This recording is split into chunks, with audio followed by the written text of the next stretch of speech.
All right, folks. So today our destination is the Border Brule River in northern Wisconsin, and our guest is Bill Sherer, owner of We Tie It Fly Shop in Border Junction, Wisconsin. Bill, welcome to the show. Thanks, Steve. Glad to be here. Yeah, I love your background too. A couple of bucks up there, your fly tying stuff in the back. You're ready to go, huh? Oh, yeah. This is the front window of the fly shop. So when you walk through the door, if you look to your right, you see 85 drawers full of my personal fly tying There you materials. go. Sounds like fun. So, all right. So, you folks may be thinking that isn't Border Junction the musky capital of the world? And you would be right, but it's also home to some fantastic trout fishing. And that's what we're going to be talking about mostly today. In fact, if you're an outdoorsman, Wisconsin is absolutely loaded with over 15,000 lakes and 17,000 miles of trout streams. There's enough here to keep you busy for a lifetime. And the Border Brule is considered a class one trout stream in the state, and for good reason. It's surrounded by national forest. Public access is outstanding for anglers who want to chase its healthy populations of wild browns and brook trout in relative solitude. Not only does Bill run the fly shop, he's also a recognized authority on trout and musky fly fishing and holds a world line class record for muskie and for walleye and several other saltwater species. He's a former state council chairman of Trout Unlimited Wisconsin and an internationally acclaimed fly designer with flies sold in shops around the world. Super excited to have you, Bill. So, all right, let's start. I got to start with muskies. So I know you've caught a bunch of muskies, you and your clients. How many muskies have you caught? I'm 91 short of 7,000. 7,000. Is there a muskie up there you haven't caught? That's got to be all of them. Oh no, that's not even scratching the surface. Really? I figure that you probably catch one out of every three or four. So Huh. somewhere around maybe 30,000 muskies I've interacted with, Oh, no kidding. directly or indirectly. Are some of them your pets? You've named some of Oh, these sure, fish? there are some repeats in there. I know Yeah. I've caught some 4 or 5 times, Oh but my God. I give them lessons. They challenge me every time we go back. I got to be a little trickier than I was before in order to get them to eat again.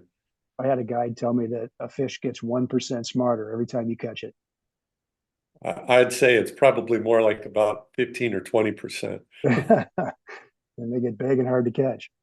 All right, so tell me about that world record muskie. What were you doing and what did you catch it on?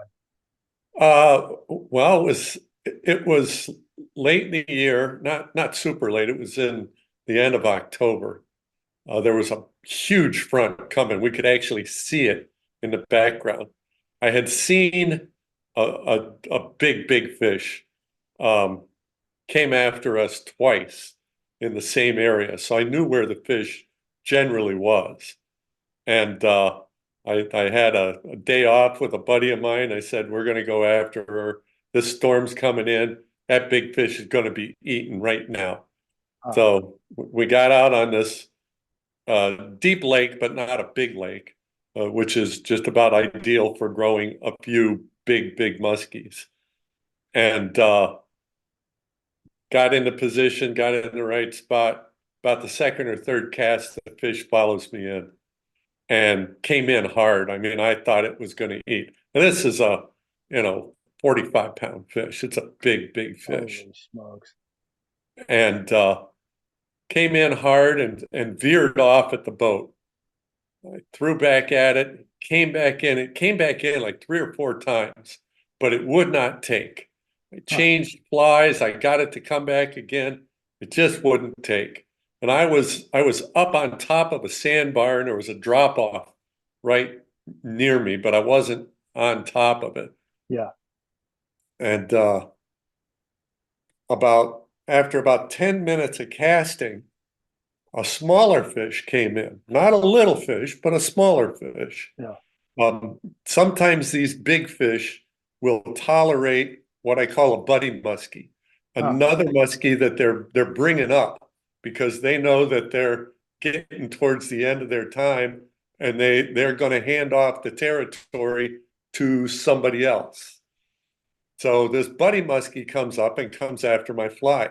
And the big muskie came back and tried to chase the littler muskie away, telling it, no, no, don't eat that. My fly. No, not my fly. I already know that this thing's fake, and I'm Oh, trying to okay. teach you Protected him. Yeah. what not to do. Huh. And the big one disappeared after that, never saw it again. The little one, every time I would start in, it came in hard. Every time I tried to start into a figure eight at the boat, it would disappear. It'd turn around, start swimming away. I'd throw the fly out in front of it. It would come back again and again and again. It kept doing the same thing. And I'm working this fish for 20 minutes. Yeah. And every time I go into a figure eight, it loses interest. Huh. And I'm turning the fly away from the boat. I'm doing everything I should, and it's just not eating. And at some point during this whole ordeal, I was in the stern of the boat anyway. And at some point, I had the rod tip out the back end of the boat, and I turned the rod, instead of turning the rod, I'm left-handed, so I make the figure eight. I started to the right, and I was out the back of the boat. I started the figure eight to the left. The fish came in and just slammed it. You like And right-handed I fishing? just opened my hand. I let that fish swim about 5 feet, put the rod tip down in the water, and crossed her eyes. I knew I Yeah. had a duck Huh. right there. You can always tell when you stick them right. You can tell because they just stop and Yeah. practically roll over for a second. Huh. And then the fight was on. I knew I was using light tip, and I was using 12-pound test.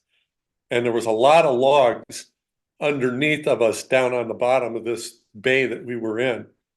So I just kind of held her as tight as I dared and kept working her and working her. Had my buddy on the landing net. I said, okay, time I bring this fish by the boat, get that net in her face. Get ready.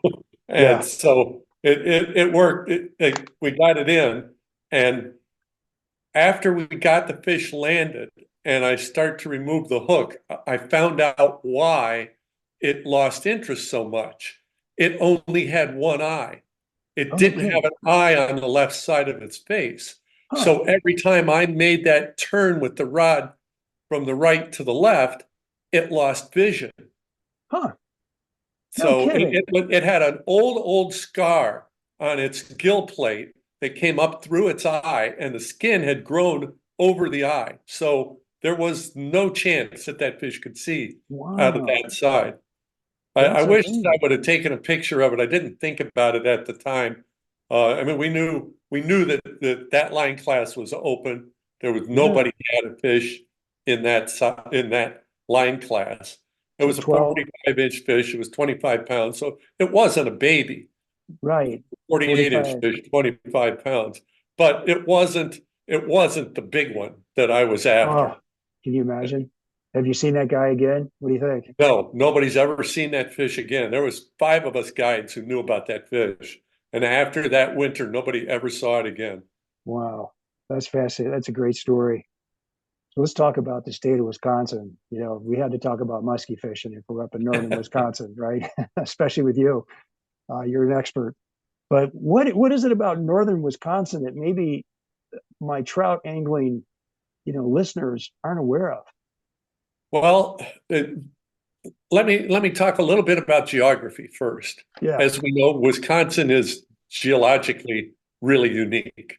And the area that I live in is known as the Northern Highlands. At one point in history, it was the foothills to the mountains that are between me and Lake Superior. Lake Superior is only about 45 miles away. So, this Northern Highland area was a big plateau, still Huh. is.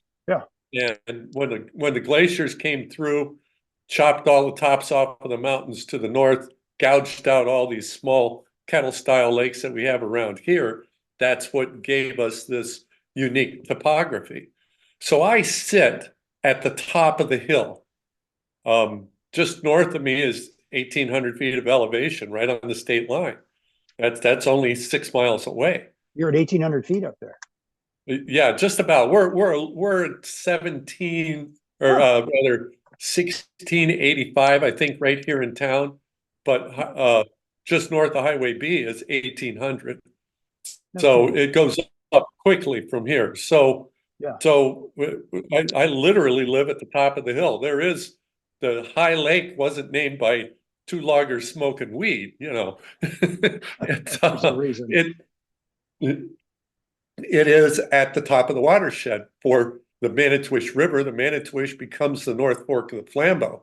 So the two major rivers Yeah. leading off of this plateau, the Wisconsin and the Flambeau, both start very close to me. Huh. Yeah. The Manitwish runs right out my backyard. Yeah. There's a little strip of state land between me and it. That's it. Huh. So we're uniquely positioned in the state. You know, north of Minocqua, we're straight up the middle of the state. To the east is the better cold water streams. To the west is the better warm water streams. And to the north is the UP and all of the wilderness that's associated with that. The Michigan UP. So, Yeah. so Vilas County, the county that I'm in, is the headwaters of the Brule River, of the Border Brule. Mm-hmm. And so on the far end of the county, where Brule Creek starts and Elvoy Creek starts, those are the two main cold water influxes to the upper portions of the Brule River. Gotcha. Okay. And one of the things that a lot of people don't think about is that it's not just the Brule there.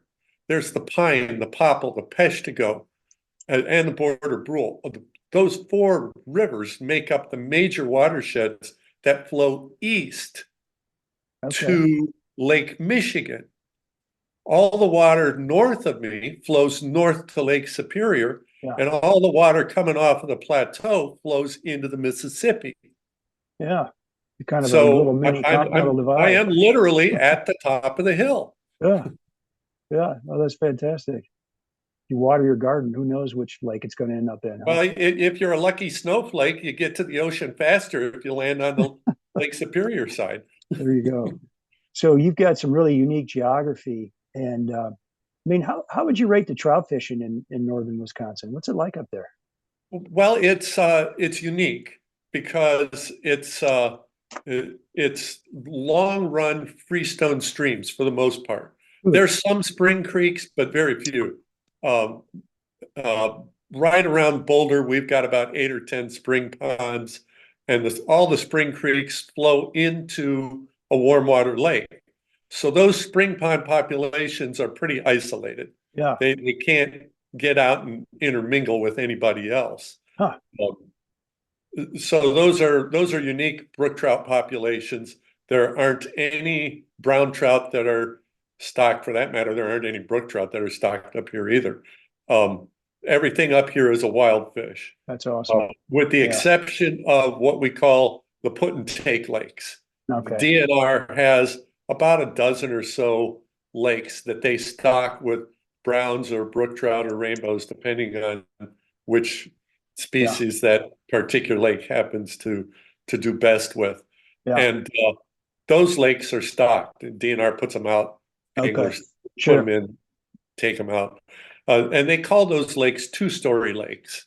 They're deep enough and small enough that in the upper, maybe 12 feet or so of that water column is warm water fish, bass and bluegills primarily. And then the trout live in the deeper, colder water below that. But in the spring and in the fall, when the warm water fish pretty much quit biting and the water is cooled off, the trout come up to the surface. Oh, no kidding. I've not heard of that. So yeah, those fisheries, they're not very good in the summer months when the fish are real deep, but in the spring and the fall, they're excellent. Okay. And what about, so I think of even in northern Michigan, where I'm used to fishing, and I've been to northern Wisconsin, I used to go there as a kid. I think of lots of tight cover, maybe some difficult casting, but what's it like on the Pine and some of these other rivers you named? It's can you get in there and move around a little bit? Yeah, I mean, if you're in the headwaters areas, yes, they're going to be It'll be small tight. and tight, Yeah, and you know, if you're fishing more than 30 feet away, you're probably around the corner. But, yeah. but and usually I'll take out an 8.5 foot four weight for the first couple of days of the season with me and go into one of these small streams that I ought to be using about a 6.5 or 7 foot rod in, just Okay, to tune up on my roll casting and to get okay. the feel back for it. And if I can catch, a 10 or 12 inch brookie in one of those streams, I know I'm doing real good. You're doing good. So, Yeah, and that usually takes me a couple of hours before I finally get to that point where I can make a good delivery with a roll cast when you've got so much brush all around. I get you. One of the things about all of these fisheries is that the fish tend to be rather migratory. So these rivers are relatively shallow, uh, fairly low gradient, not Yeah, real big waterfalls or anything like that. They do have rapids and riffles throughout all of them. And they're separated, the rapids and riffles are usually separated by several hundred yards or more of flat water. yeah. So it's, 200 yards of riffle, 400 yards or more of maybe a mile of flat water, and then another big long ripple, and then another flat, and so on. So that's kind of the way the geography sets up for these rivers. And in those slow portions, there are some deeper holes. In the summer months, those flat waters tend to get too warm. So the fish Sure. migrate farther and farther upstream. And it's Yeah, kind of nature's plan. As the water warms up in the spring, the fish want to move back upstream. So in the beginning of the season, if you're fishing way in the upstream portions of the stream, you're not going to find very many large fish. huh. We have radio telemetry studies on the Border Brule in particular that shows we've got, 15 to 24 inch brooks and browns that are migrating 20 to 30 miles one way every Wow, no year kidding. Wow. in order Okay. to find deep enough water to overwinter in. So Okay. they went all the way down to the walleye water. The walleyes dropped back to the next reservoir or whatever the deeper hole is, Yeah. 10 miles downstream from them. And Huh. everybody slowly moves upstream as the summer warms up. So Yeah. Right. by the middle of August, all of these big fish that were downstream earlier in the year are up in or near their tributary streams where they were born. Huh. So nature's plan was, while they're in their healthiest, to nudge them closer and closer to their spawning sites. So when it comes time to spawn in the end of September, these fish are at their prime. Yeah. Super interesting. So, I think of in the summertime that those fish are going to head for deeper water, but you're saying they're going upstream where the water's got They to got be to find shallower. colder water. So it's So colder upstream because it's these are colder freestone. upstream and higher up the hill. We get Okay. cooler nights the higher up you go. Gotcha. And these are freestone streams, not spring creeks. That's right. And Okay. many of the streams that are flowing into them might be a spring creek, With some and cold that's where water. the Yeah. fish will spawn. So Okay. they'll stage either near the mouth of those streams or within 100 yards or so of those small streams. If you picked up a topo map and you looked at it and you saw a place in the maybe not all the way in the headwaters, but near the headwaters, Yeah. um, and there's three streams coming in within a quarter of a mile or a half a mile each other, which is pretty typical. Fish that, because Okay. that's going to have a bigger concentration of fish. Yeah. Colder water too, huh? Yeah. Super interesting. Is it super rocky up that way? It can be. The Okay. Border Brule is pretty much a gravel stream. The Gravel, other not sand. stream, Not sand, but not gravel. not much sand. There Huh. are a couple of stretches where there's some sand in them, but for the most part, it's a gravelly, um, smaller boulder stream. it doesn't have any big waterfalls or ripples. It's one of the things that attracts so many people. It's relatively easy to wade. Yeah, Most of nice. the water is going to be thigh deep or less. Oh, nice. And what kind of CFS do you have there? It normal is probably going to be about 190. Okay. So it's, and you're talking about a stream that's 45 feet wide, you know, and Okay. in the Yeah. ripples, that's going to be knee Sounds deep. sounds great. Yeah, it's perfect wading water. It sounds Uh, really good.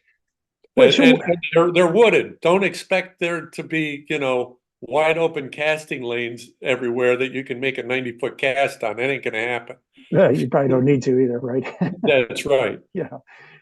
So the Border Brule is a special river up there. I know because you and I talked before the show, and I asked, what would you be excited to talk about? And you said the Border Brule, and why is that? What makes that river kind of stand out compared to the other ones up there? Well, in the headwaters, on the Brule Creek and the Elboy Creeks, there's a 2.8 mile stretch of rehab that's really great. And the Rehab. What's Brule that? Creek and the Elboy Creek put in all the cold water into the upper portions of the Border Brule. So a lot of the spawning fish are going to move there. Okay, gotcha. What else? What else, man? I mean, it's probably a super pretty river, I'm guessing. Oh, it's gorgeous. It's easy to float. It's got great access. Um, Yeah. if you're on foot, walk to the end of the trail and then walk 10 more minutes. And nobody has fished that all year. Oh, no kidding. So Yeah, if I yeah. pull into a spot and there's a car there, there's only, 18 other spots I can go that there's not going to be a car at. Oh, no kidding. So relatively uncrowded. Yeah. Yeah. Of course, during the major holidays, you're going to find fish on it. There's one float trip that I like to take towards, end of June and early July. I can get on the water and I'll get brook trout first.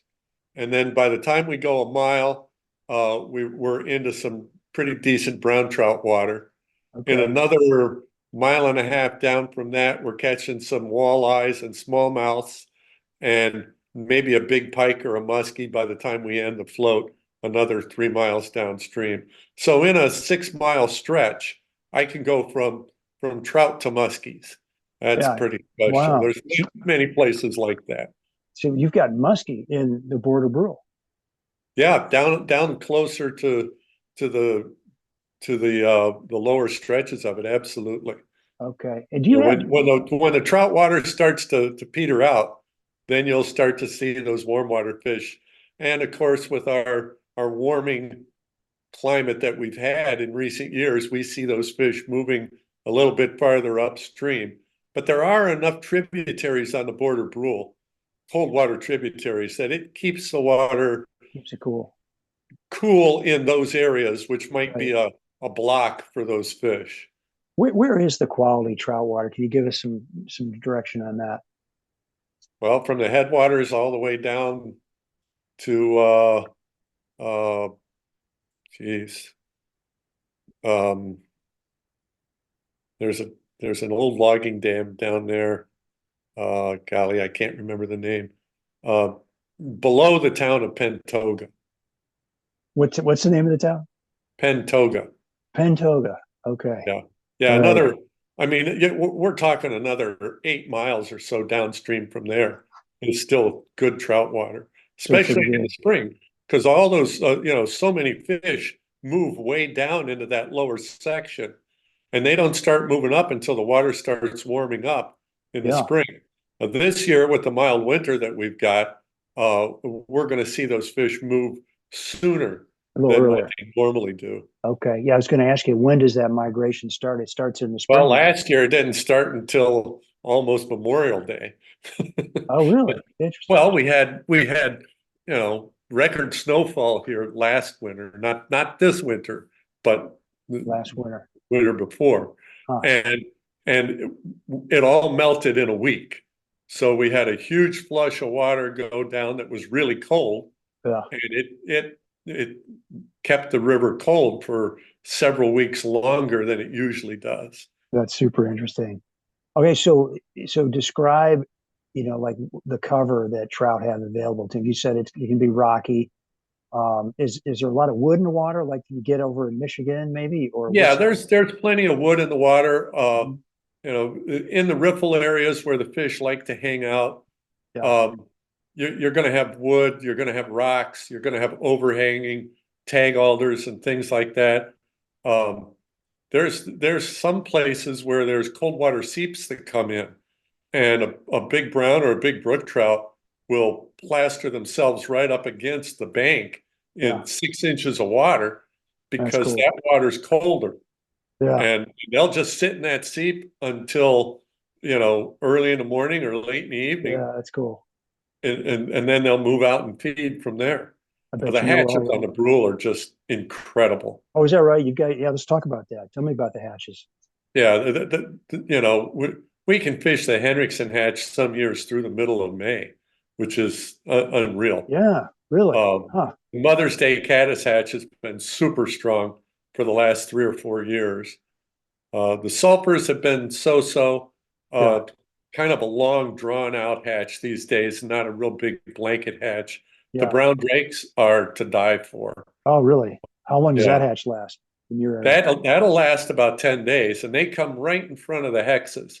Now, Okay, you've got hex. most of these rivers are not real good hex water. Yeah, sounds a Because little rocky. there just isn't enough of that softer substrate for Yeah. the hex nibs to live in. There's a few places where there are hexes, but Hmm. the brown drake would be the better hatch. That's But there's probably 40 different subspecies of caddisflies that come off on that thing all huh, season long. no I mean, we kidding. were we were fishing caddisflies last year at the end of the season in the middle of October. Oh, fun. Yeah. Now, the When? border brule is not open in the end of October because it's on the border. The Michigan season ends September 30th, Ah, and it closes September 30th. I can't You wait can fish halfway the out and be okay. Wisconsin tributaries going into the border brule, but you can't fish the main river. Like, what if I just wait halfway out? Would be That doesn't count because your okay. Wisconsin license is good bank to bank. Okay, and the Michigan license is good bank to bank too. Is that right? That's correct. Now, Okay, it's Michigan interesting. season starts a week earlier. So the Brule benefits from that. We get to Oh, start our trout season the last Saturday in April yeah, instead of the first Saturday in May, but only on the main stem river. on the You main can't stem. fish the Wisconsin tributaries before that. When does your brown drake hatch typically come off? Usually about the middle of June. Okay, interesting. And then hex, Hex usually third week of June. third week of June, and that lasts for how long?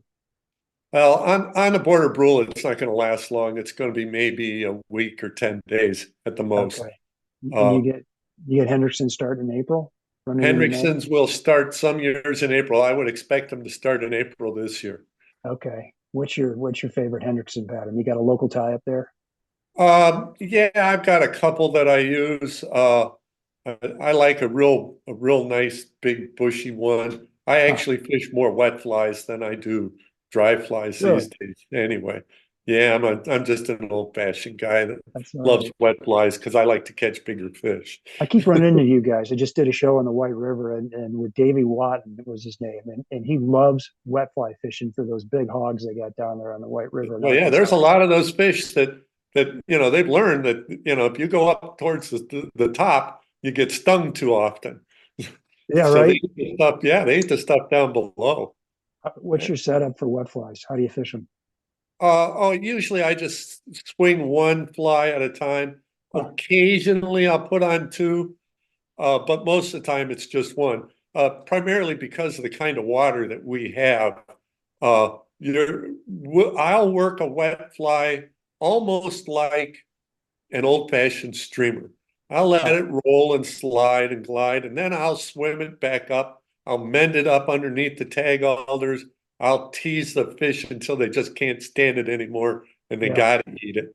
yeah. Uh, and we'll fish a carry special.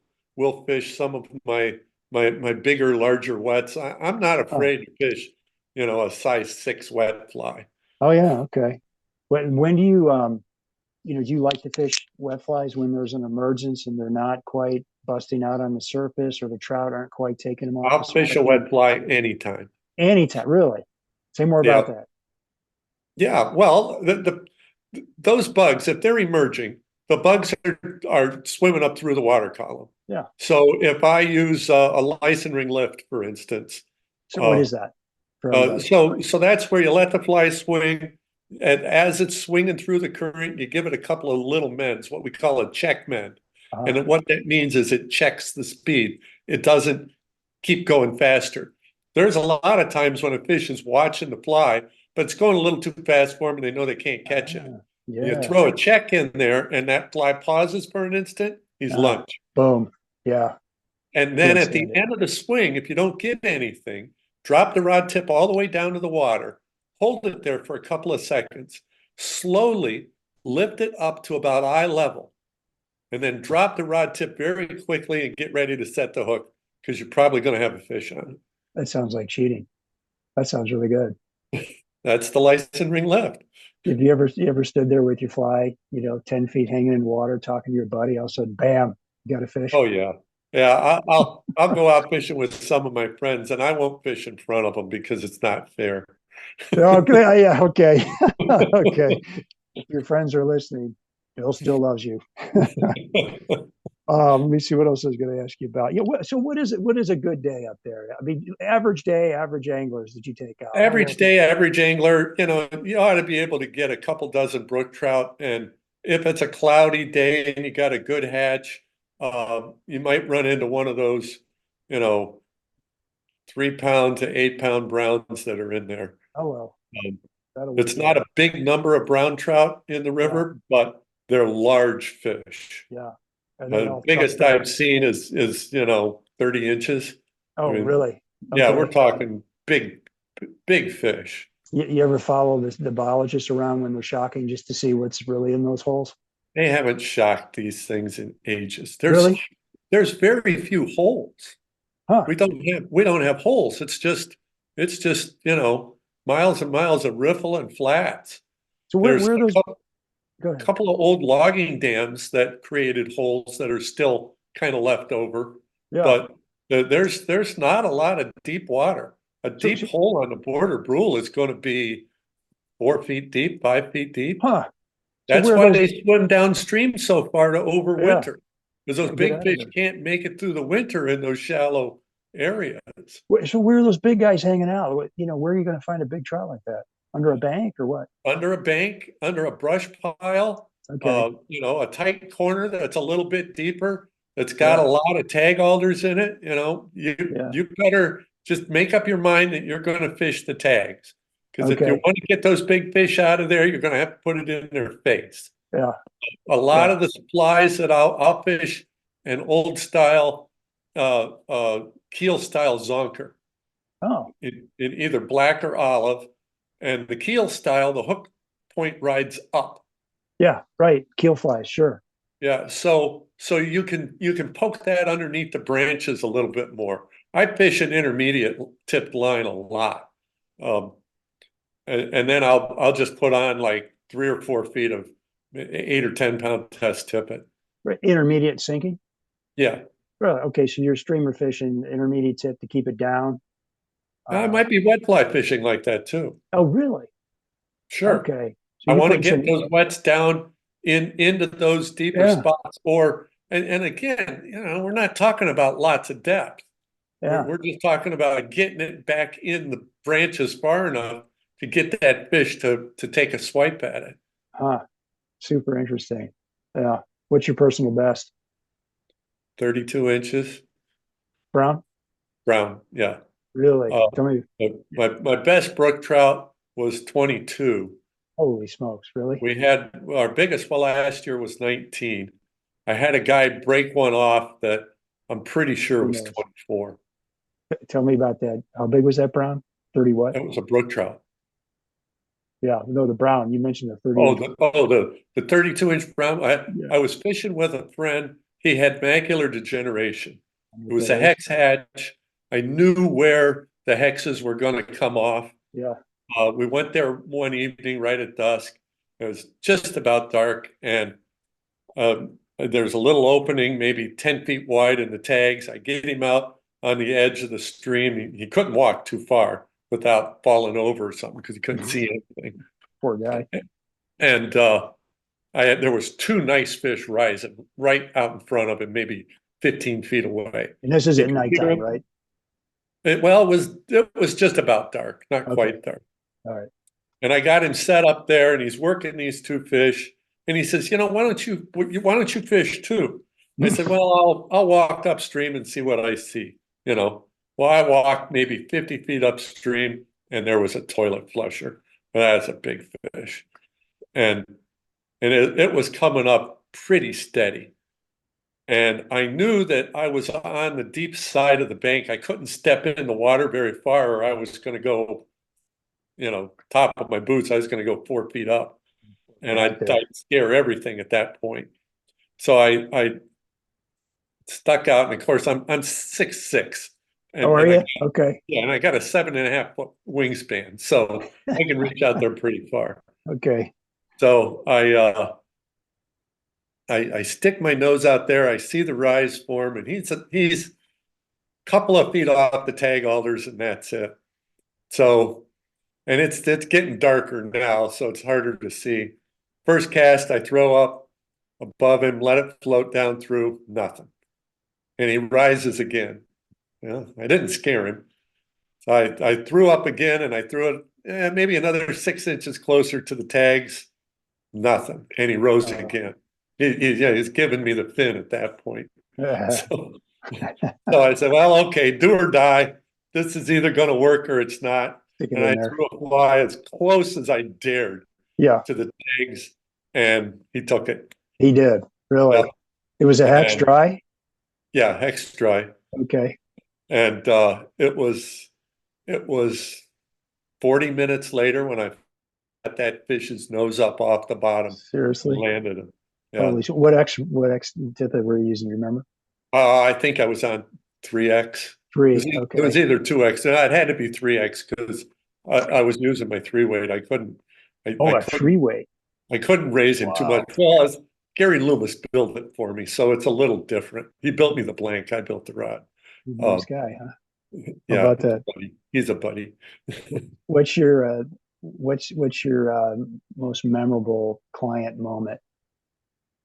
Oh, geez, I've had so many. I mean, I've been playing this game I've owned a shop for 33 years. Yeah. So, I mean, there's just so many times that the most memorable moment that I have is multi, but it always is the same thing. Huh. The first time the guy gets it, he makes a great cast. He gets a big fish. He lands the fish. He's got a smile on his face from ear to ear. He's shaking like a leaf. Yeah. And that's the coolest thing on earth. I agree. I've seen that thousands of times. That's awesome. Still turns me on. It turns me on more than me catching a big fish. That's why you're a guy. I don't need to catch another giant fish. That's cool. Yeah. But if I can take somebody out there and I can give them the education that they need to be able to land that big fish, that's awesome. That's really cool, Bill. I love that. I've had that happen a couple of times. Not as many as you because I'm not a guide, but I've taken a lot of people fishing, and to see that light bulb go on, like they're in a hatch and they're in a bend in the river, and it's just nonstop, and they're just lighting it up. That's fun. I had 2 guys last spring. We walk into a spot, and a little BWO hatch starts coming off, and it fizzled out. And there was just a couple of little brookies that were rising, nothing big. Yeah. And then all of a sudden the sulfurs came up, and it was just like, the hatchery truck was right upstream and dumping fish in. and I mean, fish were rising everywhere. These 2 guys stood in the same spot for 2.5 hours and caught fish. Really? Yeah. They didn't catch anything huge. And the biggest fish was maybe a 14-inch brown, and one guy had a 12-inch brookie. But I mean, they had a ball. Yeah, you don't want to leave a hatch to find a hatch, Yeah, I mean, you don't get hatches like that every day. Right. So when you get a chance to stand there and watch a Yeah. couple of guys just learning how to make the drift right, learning how to put the cast above the fish without lining them and hooking the fly in and Yeah. making everything right.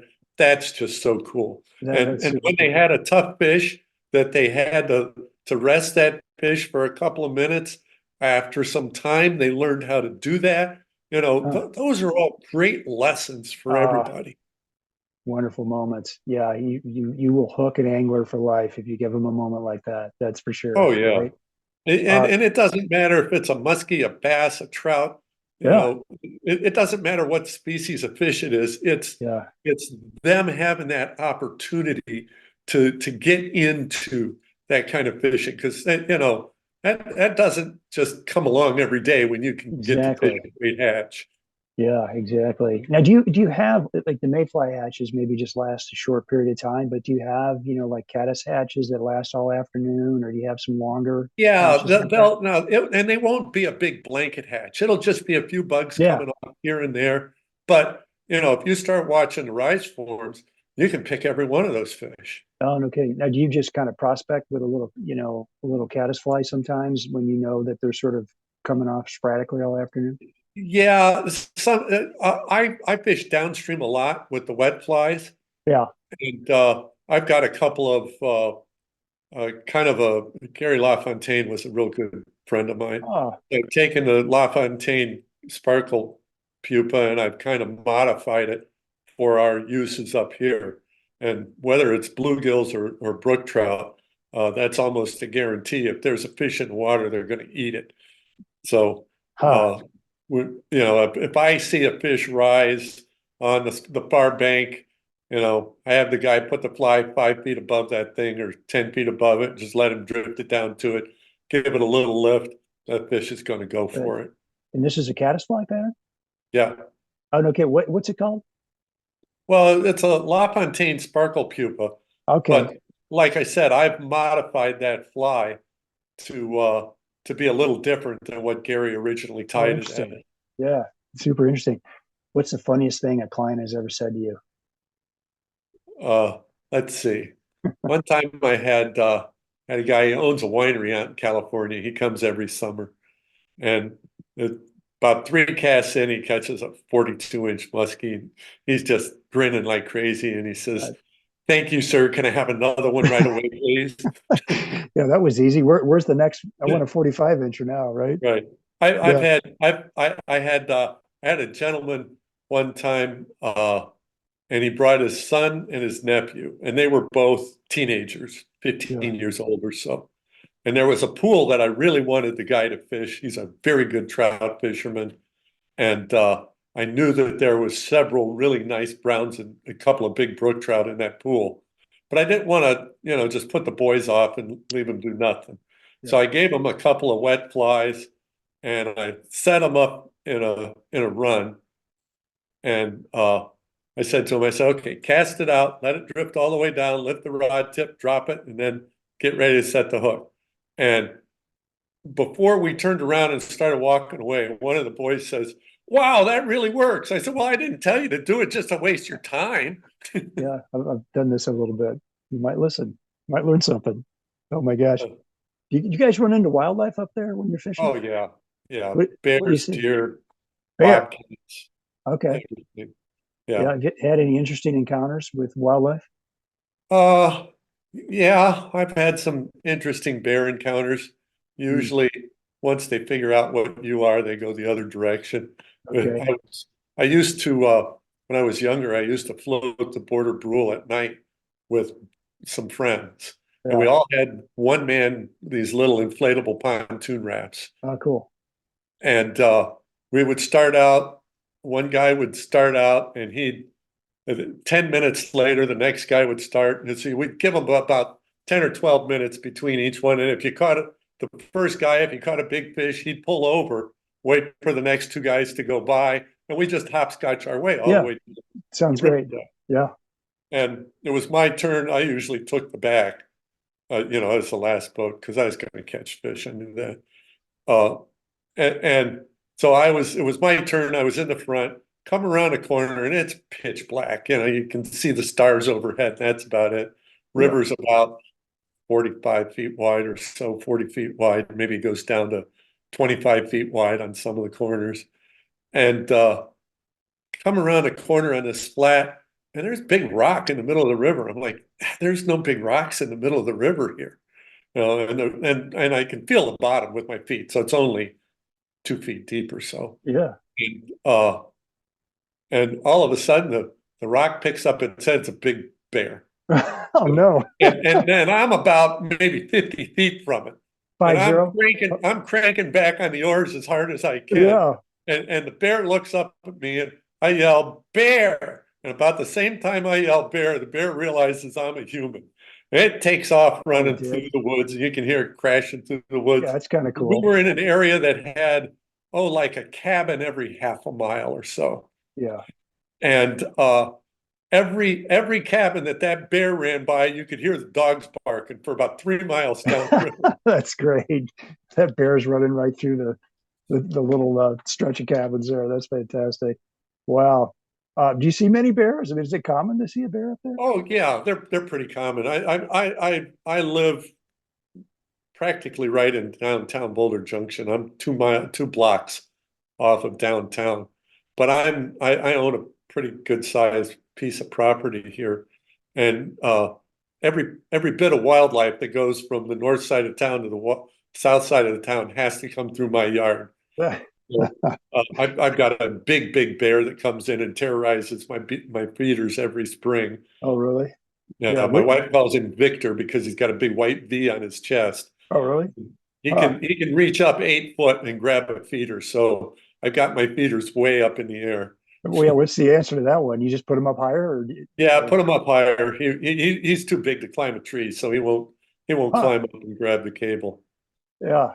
And we have bobcats and yeah. everything that comes through my yard all the time. Oh, 2 springs ago we had a female. In spring, it was March, early March. Had a female come in, and we've got lots of squirrels and turkeys and everything around. Kind of terrorized the squirrels for a while.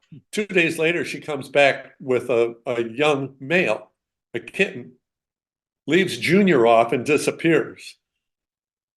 And she's going out catting around, and this looked like a good place for Junior to learn how to catch some food.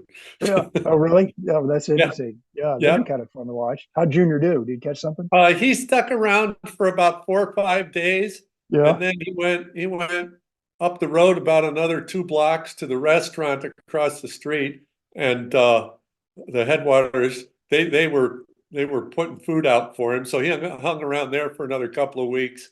And then as it started to warm up and more people started showing up, he disappeared.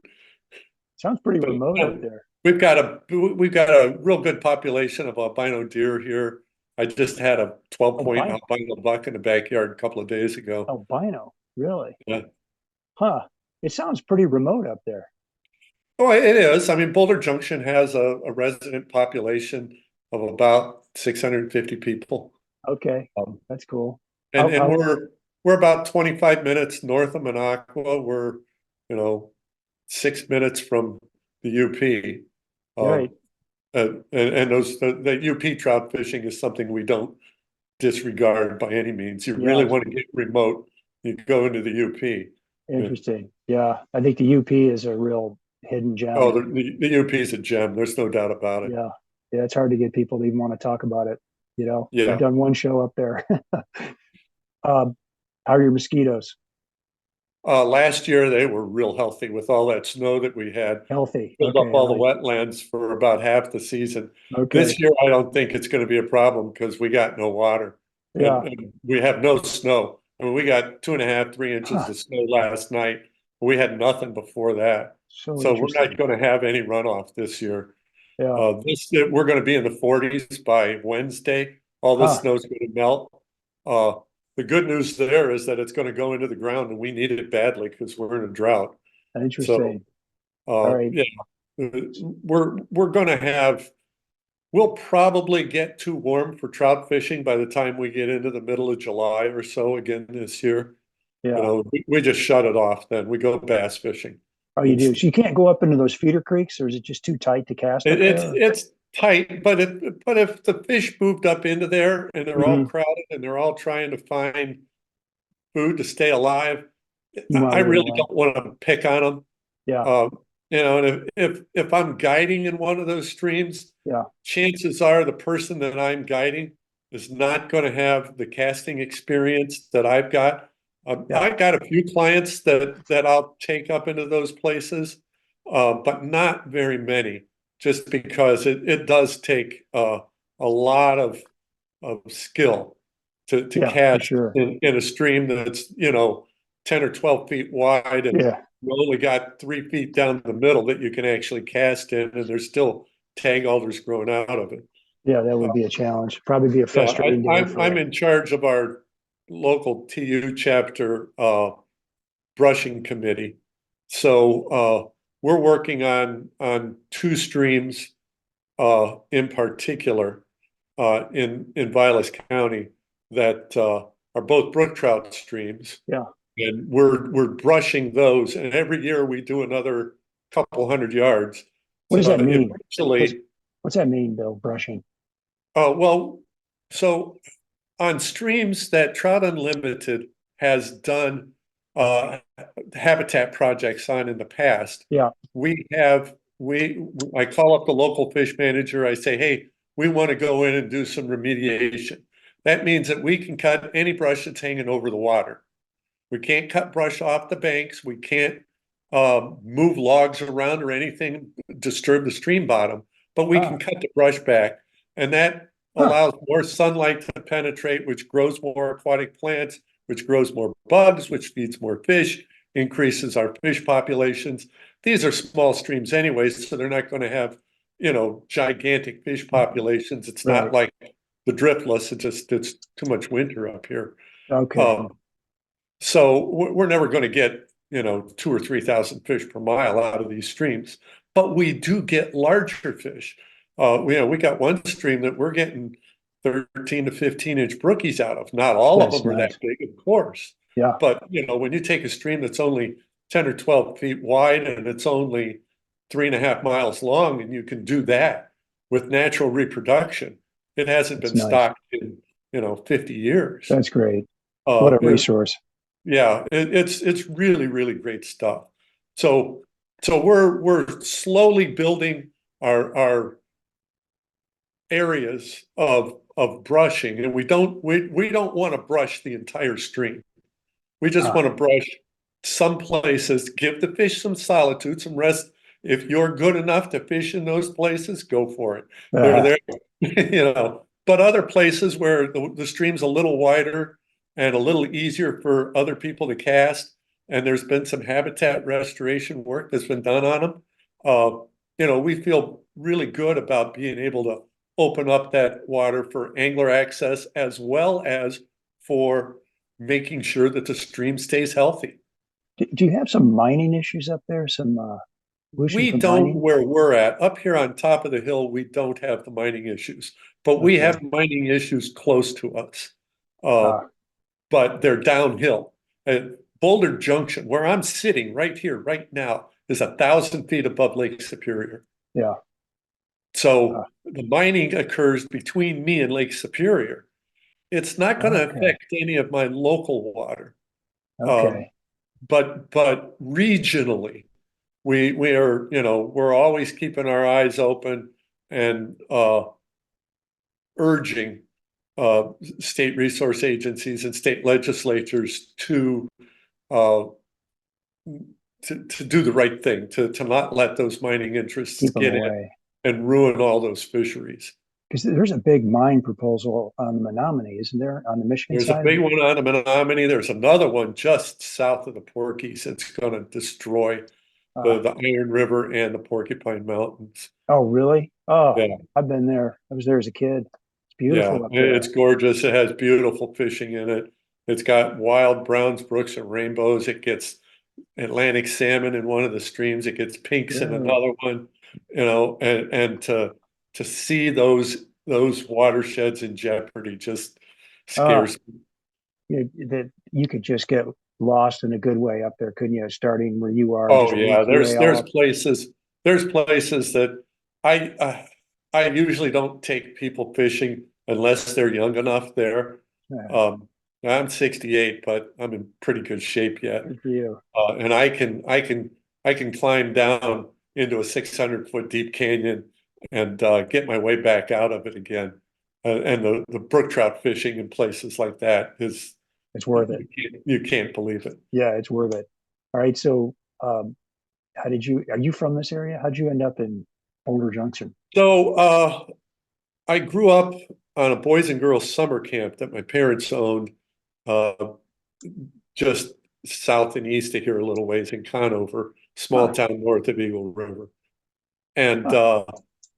so I was always in the outdoors. Uh, it was on Lake Buckataben. The camp was called Camp Buckataben. Uh, Ironically, on Lake Buckataben, there are three spring creeks that come into it that have brook trout in them. So I could fish for bass in the warmer part of the stream, fish for anything, any warm water fish I wanted to in the lake. And then if I paddled far enough upstream, I could catch a couple of brook trout. So it was a pretty cool childhood. Yeah, yeah, you're hooked. Yeah. All right.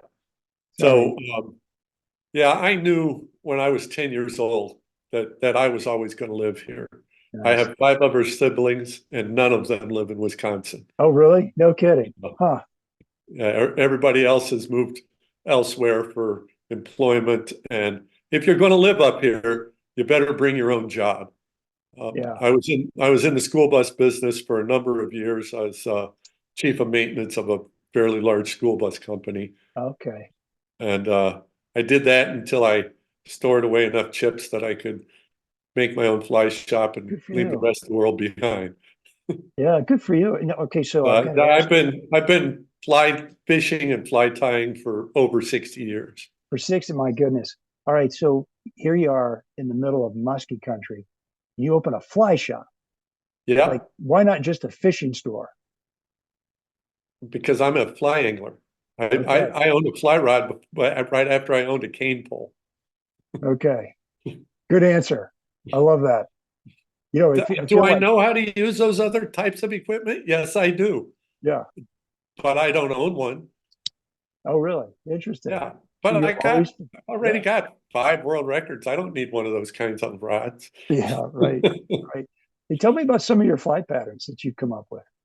So I've made a number of musky flies, of course. But when you grow up here, your first word is cookie, your second word is musky if you live in Boulder Junction. It's not mama and dada. Feed me and let me fish. Yeah, yeah, just get me to the water, I'll be fine. Yeah.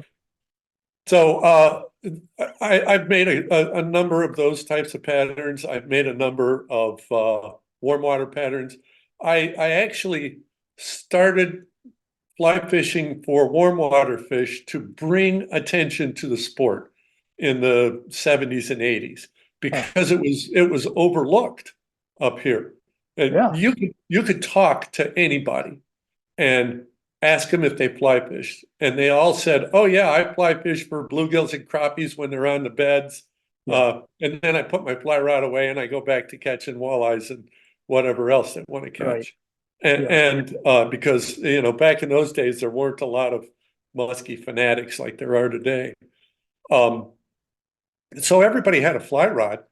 It's just that they didn't use the fly rod Yeah. all the time. They didn't think of the fly rod as a tool that they could catch any species of fish they wanted to on. When I caught a world record walleye out of Lake Minocqua, they started paying attention. When I caught a world record muskie out of one of the lakes here in town, they started paying more attention. Yeah, I'll bet. When I caught an 8-pound smallmouth bass, they got real excited. So, That's big. those kinds of things are the things that I wanted to bring people's attention to was that, hey, this is not an area of the world that you should leave alone just because you have a fly rod. Yeah. Uh, Right. and then when you stack on top of that all the hundreds, maybe thousands of miles of trout water that we have intermingled around all these lakes, it's a dream come true. There's no way I could even fish all of the water that's here. I Yeah. just pick on, some of the places that I've learned are better places. And at certain times of the year, those streams may not fish worth a diddly.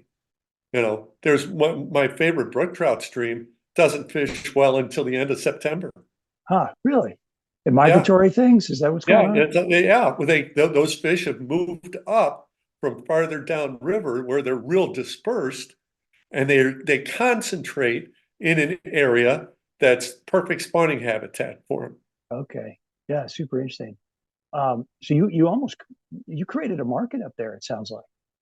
Oh, definitely, absolutely. Yeah, Yeah, I mean, I'm the only fly shop in the region. You got to right. go over to Hayward or over to Green Bay in the same general latitude in order Yeah. to find another fly shop. I did a show with Tim Landwehr down in Menominee. Right. He's kind Yeah, of the same thing, right? He had to kind of carve out a niche with fly exactly. fishing. Yeah, Yeah, and I think that just about everybody that has a fly shop in the northern part of the state has done the same thing. yeah. Um, Interesting. you gotta create, the market is there. You just gotta let people know about it. Yeah, right.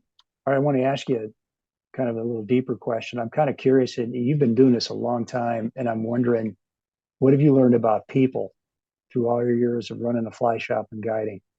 Well, I'm not nearly as intense as I used to be. Is that right? Okay. There's times when I've had somebody out, and they catch a 16-inch smallmouth, biggest smallmouth they ever caught in their life. And they're just happier in hell. Like, oh, that's a nice little one. And toss it back, right after the grip and grin. And Oh, they're like, oh, oh, oh. And I'm like, well, we're not going to kill any fish to begin with. That's oh, I learned guiding when I was in high school. And oh, and I knew all of the old famous guides, and they all took a shine to me, and they would say, follow me today. huh, And they got together at the coffee shop ahead of time, and yeah. they decided who was going to take me that day. So Lucky you. one of the local resorts would call up. Red Crown Lodge was owned by Standard Oil, Oh, and they would have a salesman's meeting. And they'd call up the local bait and tackle shop, and they'd say, we need 60 guides for the next 3 days. So, everybody came out of the woodwork to yeah, guide. And so these old guides, they would, decide who was going to drag me around that day. So I learned all of that bait fishing and so on from those guys. yeah. And they were crotchety old guys, but they liked me. And but one old guy, he used to carry around a can of Planters peanuts. Didn't have peanuts in it. It was full of pea gravel. And if another guy got too close to him, he'd start throwing rocks at him. Get out of here, you SOB. Go find your own damn walleyes. And he'd start throwing rocks at him. Whatever it takes, I guess, huh? Yeah, but those guys taught me a lot. They taught me about the fishing. They taught me about people. They taught me Huh.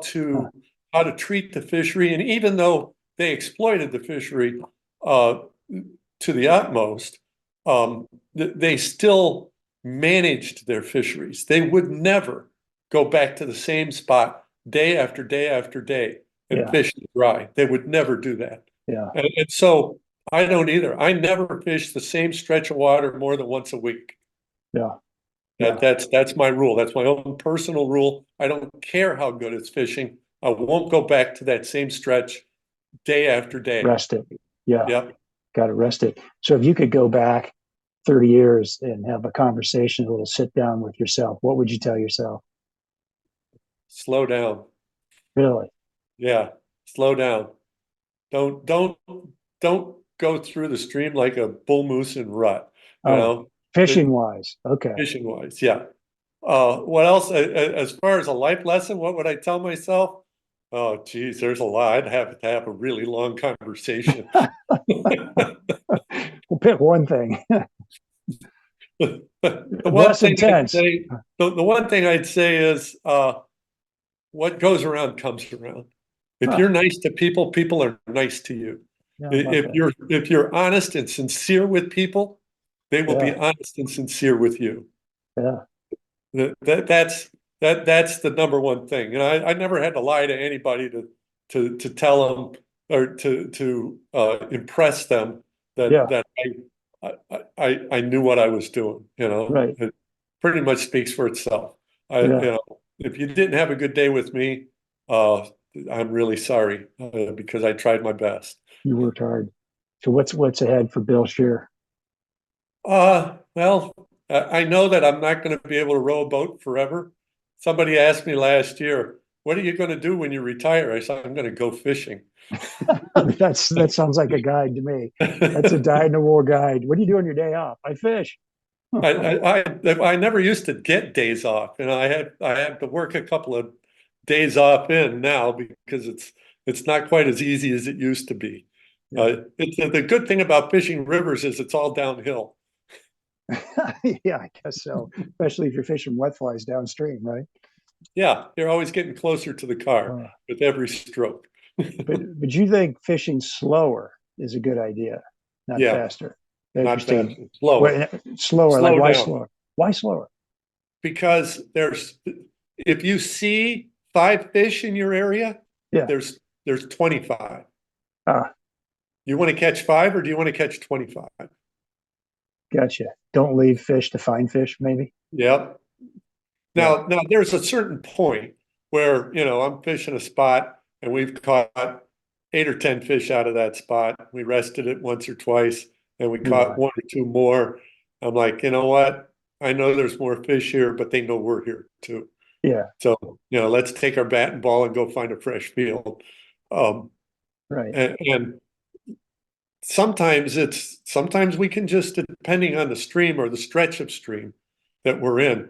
Most of these big freestoners that are up here, all have really long riffles, a Huh. mile long riffle. Oh, really? Cool. Wow. And I mean, if you want to try to fish a mile of riffle in a day, good luck. You know, Yeah. you're skipping over way too many fish. Sure. Nymphing Because water. that takes a whole lot of patience and casts. And I'm a really great trout fisherman. And when he came to me, he didn't even know how to cast. He's retired. He has a house up here now. He can go, but he likes to go with me because he doesn't have to guess where the fish are then. But Right. but I mean, if we fish 300 yards in a day, that's going to be a long day for him. Huh. And he'll catch 30, 40 fish, maybe 50 in that place. He does a There's good one job. stream in the UP that if you can't catch 100 brook trout a day, you're doing something wrong. Yeah. Oh my And gosh. and he likes to fish dry flies, and we'll fish dries when the conditions are right for dries and there's rising fish. Yeah. But he's also learned the wet fly way, like I learned it from my You taught grandpa. him well. Is that right? From your Yeah, grandpa? Oh, no kidding. Yeah. yeah. Wow. So and his biggest fish that he's caught, he got a 21-inch brookie with me, and that fish was on a wet fly. Oh, no kidding. Yeah. Man, that's a great fish. Brookies get really wide in the shoulder too, don't they? When they get, Yeah, they do. They get real you know, broad. just Yeah, thick, big guys. All right, couple last questions. What's your favorite shore lunch? Do you do shore lunches when you take clients I out? don't do shore lunch. Oh, you No, don't? no, Okay, no. you bring I your have own? so many clients that don't want to stop. They want to take 10 minutes to eat and get right back at it again. Um, Okay. I take more time than that. What do you just take some sandwiches? Yeah, yeah. Okay. I got a cooler, a big Yeti. We put everything in the cooler. Okay. Uh, we'll fish to a certain spot, walk back to the car, and then Oh, from the car we'll fish the okay. other direction, whichever way we went, up or down. I And got you. it all kind of depends. There's a few places where um, I might walk in for 20 minutes or so to get to a spot. And in that case, we'll take a couple of energy bars and a couple of drinks and throw them over our Hardcore, shoulder. man. That's Yeah, hardcore. Go all day. yeah. What's your favorite spot at the end of the day for a hungry, thirsty angler? Do you mean to eat Eat, have a for beer. dinner? We have so many great restaurants up here. Uh, I have a couple of medical conditions that I can't sit down at a restaurant and eat very well. But you know, I don't care which restaurant you pick in Boulder Junction, it's going to be a great restaurant with a chef, not just a cook. Oh, really? No Yeah. kidding. Sounds like a foodie town. It is a very foodie town, and we're Yeah, getting a brewery. We'll have a brewery in by the end of the summer. there you go. Not just a place that's a beer pub, but a real true brewery. Yeah, right. Um, so yeah, we've got two other new restaurants that are being built right now that'll be ready this summer sometime. So yeah, but we're regionally, as long as you stay on the Wisconsin side around in Vilas County, you're going to be fine. I don't care if you go to Eagle River, Land O'Lakes, Boulder, Manitowish Waters, Minocqua, Woodruff, you're going to find some really good restaurants. Oh, yeah, okay. Yeah, it's a tourist area, isn't it? Right. But Yeah. if you get over into Forest County or you get up into the UP, you better bring your own. Oh, is that right? Okay. Now, are there tons of places to stay, lodges, cabins, Oh Airbnb? yeah, we've Okay. got campgrounds, we've got full service campgrounds, we've got hotels, there's BROPs, there's Okay. resorts, there's any kind of Yeah, accommodation that you can think of, it's available here. that sounds great. That sounds great. If you want to do with a wilderness thing, we've got the Sylvania Recreation Area is only 25 minutes from town, and that's 29,000 acres of wilderness. Really? Wow. It's a miniature boundary waters, more or less, Oh, no kidding. Yeah, and it's been no kill bass fishing since 1971. no kidding. So Yeah, yeah, if you're looking for a giant smallmouth bass, you're not going to find many places better. that's a good spot. Yeah. Yeah. Bill, thanks for being on the show. It was great talking to you. Oh, my pleasure. We could Yeah, we could keep talking all day. I know it. It's I just love talk fishing, especially with guys who've been doing it for 60 years. That's pretty cool. And folks, thank you all for listening. Bill, I wish you extraordinary success in all your adventures to follow. And we'll be sure to post Bill's contact information on the Destination Angler show notes. And we'll get you some exclusive pictures of the scenery up there, maybe some people holding some nice fish and his top fly picks and some of those local ties we've been talking about. We'll put those out on Facebook and Instagram. As always, you can DM me or email me with comments and suggestions at shag50@gmail.com. If you like the show, please share it with a buddy. As always, our music is by our Brothers Fountain. Hope you enjoyed the show, and we'll see you again soon. Tight lines, everybody. Okay, now hold on one second.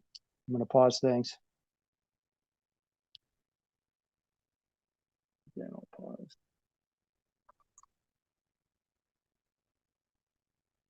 How do I do this? Okay, so Bill, you also have a pontoon raft business. Can you tell us about that? Sure. So Northwoods Inflatables is my pontoon raft company. I've got 4 or 5 different models of pontoon rafts, everything from one man to a 3-man raft.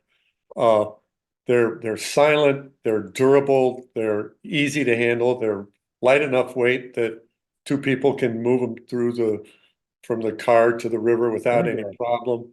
Yeah, I build wheels for them so you can take them down through the yeah. logging roads that are left over, dotted out throughout the area.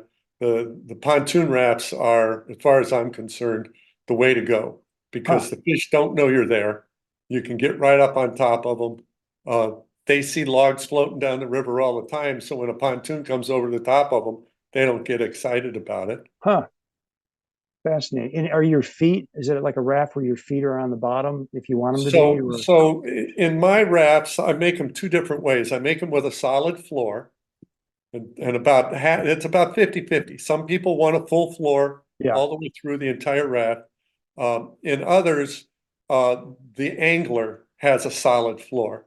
And the pilot, the guy who's rowing, he has his feet open to the water Oh, he does. Okay. so that he can stop the raft where he wants to. I Yeah. can walk my rafts through a big rapids on the Wisconsin River. Yeah. You don't have to jump out. You just walk Yeah, it through. so even if you're in a drift boat, you can't walk it through there and let your anglers take all the shots they want. They're only going to get a certain number of shots. If you're in a canoe or a kayak, Yeah. any other kind of hard bottom boat, you can't slow it down and let everybody take all the shots they want. So I can do that with the raft. That's I super can cool. Yeah. put my feet down and I can walk it right through. So I really prefer the raft without the full floor, but Yeah. I'm not vertically challenged. So Yeah. You stick well, out at 6'6", I'm yeah, sure. it makes it a little easier for me. If I Yeah. was 5'8", I might have a different point of view. Yeah. Yeah. You can But reach all those holes. Yeah. yeah, the rafts are real reasonably priced because I don't have a middleman. I deal directly with the manufacturer of the pontoons, some of the finest pontoons in the world. They're used on whitewater rafts throughout the planet Okay. without any problems. So we can fish out of them. They're extremely durable. Okay. So you got a website? Yeah, you can find them on my Facebook page, Northwoods Inflatables. Okay. Yeah. Great. And if you go if you just Google We Tie It, you'll get my Facebook page or my Website. website, and Okay. it's got all the information on them there too. Okay. And so if people want to come and book a trip with you, go fly fishing, they just Google We Tie It Fly Shop and they can find you that way? Yep, they'll find my information. I'm not hard to find. I've been around a long time. Okay. And what about Instagram, Facebook? I have Facebook. I don't have any Instagram. Okay. You're on Facebook. I'm just on Facebook. That's it. Under We Tie It? Yeah, you can find me under Bill Sherer, or you can Okay. find me under We Tie It, or Okay. you can find me under Northwoods Inflatables or Muskies on the Fly. Okay. Very good. You're busy on Facebook. Okay. Very good. All right, Bill. Thanks. I'm going to pause it.